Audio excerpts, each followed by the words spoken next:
ഇന്ന് നമ്മൾ വാഹന ലോകത്തെ ഏറ്റവും പുതിയ ചില വിശേഷങ്ങൾ, ചില ചലനങ്ങളൊക്കെയാണ് സംസാരിക്കാൻ പോകുന്നത്. കയ്യിലുള്ള ഈ റിപ്പോർട്ടുകൾ നോക്കിയാൽ കുറച്ച് ഇൻട്രസ്റ്റിംഗ് ആയ കാര്യങ്ങൾ വന്നിട്ടുണ്ട്. തീർച്ചയായും. മഹീന്ദ്രയുടെ ഒരു സ്പെഷ്യൽ എഡിഷൻ, പിന്നെ റെനോയുടെ ഒരു അപ്ഡേറ്റ്, കിയയുടെ ഇലക്ട്രിക് പ്ലാൻസ്, ഹ്യുണ്ടയുടെ ലക്ഷറി നീക്കം, അങ്ങനെ പലതും. ഇന്ത്യൻ മാർക്കറ്റിൽ എന്തൊക്കെ നടക്കുന്നു എന്നതിന്റെ ഒരു സൂചന തരുന്നുണ്ട് ഇതൊക്കെ. അതെ, അപ്പൊ നമുക്കിതിലെ പ്രധാന കാര്യങ്ങൾ എന്തൊക്കെയാണെന്ന് നോക്കാം. നിങ്ങൾക്ക് ഇത് എങ്ങനെയൊക്കെ പ്രധാനപ്പെട്ടതാകുന്നു എന്നും. ആദ്യമായിട്ട് മഹീന്ദ്രയുടെ ആ ബാറ്റ്മാൻ എഡിഷൻ എടുക്കാം. എന്താണിത്? ഒരു സിനിമയുടെ പേരിൽ ഒരു ലിമിറ്റഡ് എഡിഷൻ വാർണർ ബ്രോസുമായിട്ട് ചേർന്നിട്ട്. അതൊരു കൗതുകമുള്ള കാര്യമാണ്. മഹീന്ദ്രയുടെ BE06 SUVയുടെ ഒരു ഡാർക്ക് നൈറ്റ് എഡിഷൻ വെറും 300 എണ്ണം മാത്രമേ ഉണ്ടാക്കുന്നുള്ളൂ. ഓഹോ, 300 എണ്ണമോ? അതെ. മാറ്റ് ബ്ലാക്ക് പെയിന്റ്, പിന്നെ ഗോൾഡ് ആക്സന്റുകൾ, കുറെ ബാറ്റ്മാൻ ലോഗോസ്, അതൊക്കെയാണ് പ്രത്യേകത. വിലയോ? വില ഏകദേശം ഒരു 27.79 ലക്ഷം വരും. സാധാരണ മോഡലിനേക്കാൾ ഒരു 89,000 രൂപ കൂടും. ബുക്കിംഗ് ഓഗസ്റ്റ് 23 തുടങ്ങും. Delivery September 20. അന്ന് ഇന്റർനാഷണൽ ബാറ്റ്മാൻ ഡേ ആണ്. അപ്പൊ ഇതൊരു കളക്ടേഴ്സ് ഐറ്റം പോലെയാണ് ഉദ്ദേശിക്കുന്നത് അല്ലേ? വെറും 300 എണ്ണം എന്ന് പറയുമ്പോൾ. അതെ, തീർച്ചയായും ഒരു എക്സ്ക്ലൂസിവിറ്റി ഉണ്ട്.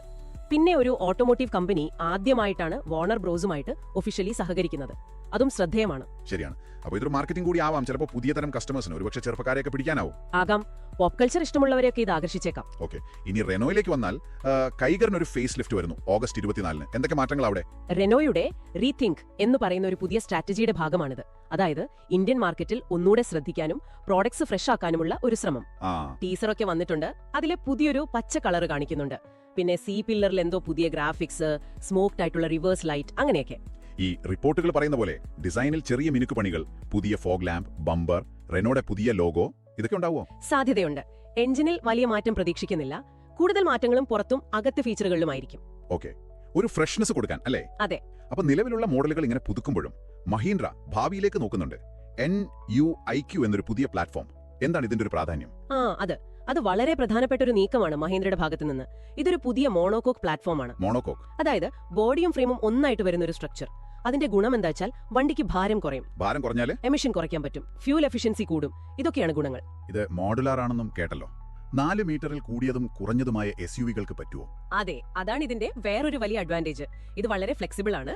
പല സൈസിലുള്ള SUVകൾക്ക്, മിഡ് സൈസ് SUVകൾക്ക് ഇത് ഉപയോഗിക്കാം. പെട്രോൾ, ഡീസൽ മാത്രമല്ല, ഇലക്ട്രിക്കും ഇതിൽ വരുമോ? വരും.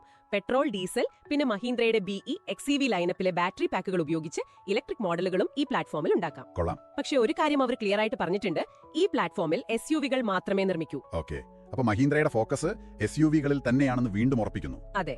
ഇനി നമുക്ക് ഇലക്ട്രിക് വണ്ടി ലോകത്തേക്ക് നോക്കാം. കിയയുടെ സൈറോസ് EV, അതിന്റെ സ്പൈ ഷോട്ടുകൾ വന്നിട്ടുണ്ട്. എന്താ അതിൽ കാണുന്നത്? കിയ സൈറോസ് EVയുടെ ആദ്യത്തെ സ്പൈ ഷോട്ടുകളാണിത്. വണ്ടി നന്നായിട്ട് മൂടിയിട്ടുണ്ട്, എന്നാലും ഒരു ബോക്സി ഷേപ്പ് ആണെന്ന് മനസ്സിലാക്കാം. ബോക്സി ഡിസൈൻ ആണല്ലേ? അതെ. പിന്നെ LED ലൈറ്റുകൾ, അലോയ് വീലുകളൊക്കെയുണ്ട്. പിന്നെ മുന്നിലെ വലത്തെ ഫെൻഡറിൽ ചാർജിംഗ് പോർട്ട് കാണാം. ADAS സിസ്റ്റത്തിനുള്ള റേഡാർ യൂണിറ്റും മുന്നിലുണ്ട്. ADAS ഒക്കെ ഈ സെഗ്മെന്റിൽ പ്രതീക്ഷിക്കാമല്ലേ? ഏകദേശം ഒരു 15-20 ലക്ഷം റേഞ്ചിലാണ് വില പ്രതീക്ഷിക്കുന്നത് എന്ന് കേട്ടു. 2026 ആദ്യത്തോടെ ഇന്ത്യയിൽ വരുമെന്നും. അതെ, ആ ഒരു പ്രൈസ് പോയിന്റിൽ ADAS വരുന്നത് നല്ല കാര്യമാണ്. പിന്നെ ഒരു ഇൻട്രസ്റ്റിംഗ് കാര്യം കണ്ടത് ലൈം ഗ്രീൻ കളറിലുള്ള ബ്രേക്ക് കാലിപ്പറുകളാണ്. പച്ച ബ്രേക്ക് കാലിപ്പറോ? അതെന്തിനാ?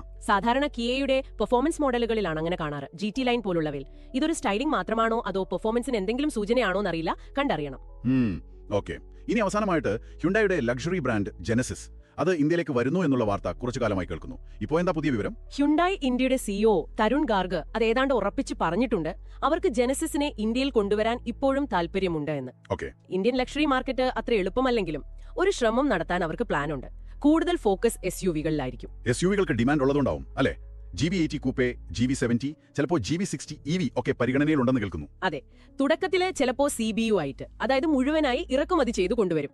പിന്നെ ഡിമാൻഡ് അനുസരിച്ച് ചെന്നൈ പ്ലാന്റിൽ CKD ആയിട്ട്, അതായത് അസംബ്ലി ചെയ്യാനും സാധ്യതയുണ്ട്. ശരിയാണ്. അപ്പോ ഇന്ന് നമ്മൾ കണ്ടത് പലതരം മാറ്റങ്ങളാണ് അല്ലേ? ഒരു ബാറ്റ്മാൻ എഡിഷൻ തൊട്ട് കൈഗറിന്റെ ചെറിയ മാറ്റങ്ങൾ, പിന്നെ NUIQ എന്ന വലിയ ഒരു പ്ലാറ്റ്ഫോം. അതെ, പിന്നെ കിയയുടെ പുതിയ ഇലക്ട്രിക് SUV വരുന്നു, ജെനസിസ് വരാൻ നോക്കുന്നു. മൊത്തത്തിൽ ഇന്ത്യൻ വാഹന വിപണി നല്ല ആക്റ്റീവാണ്. പുതിയ ടെക്നോളജി, പുതിയ ഡിസൈൻ, പുതിയ സ്ട്രാറ്റജികൾ എല്ലാം വരുന്നുണ്ട്. ശരിയാണ്. ഉപഭോക്താക്കളുടെ താല്പര്യങ്ങളും മാറുന്നുണ്ട്. അതിനനുസരിച്ചുള്ള നീക്കങ്ങളാണ് ഈ കമ്പനികൾ നടത്തുന്നത്. ഈ വിവരങ്ങളൊക്കെ നിങ്ങൾക്ക് ഉപകാരപ്പെട്ടു എന്ന് കരുതുന്നു. ഇനിയൊരു കാര്യം ആലോചിച്ച് നോക്കൂ.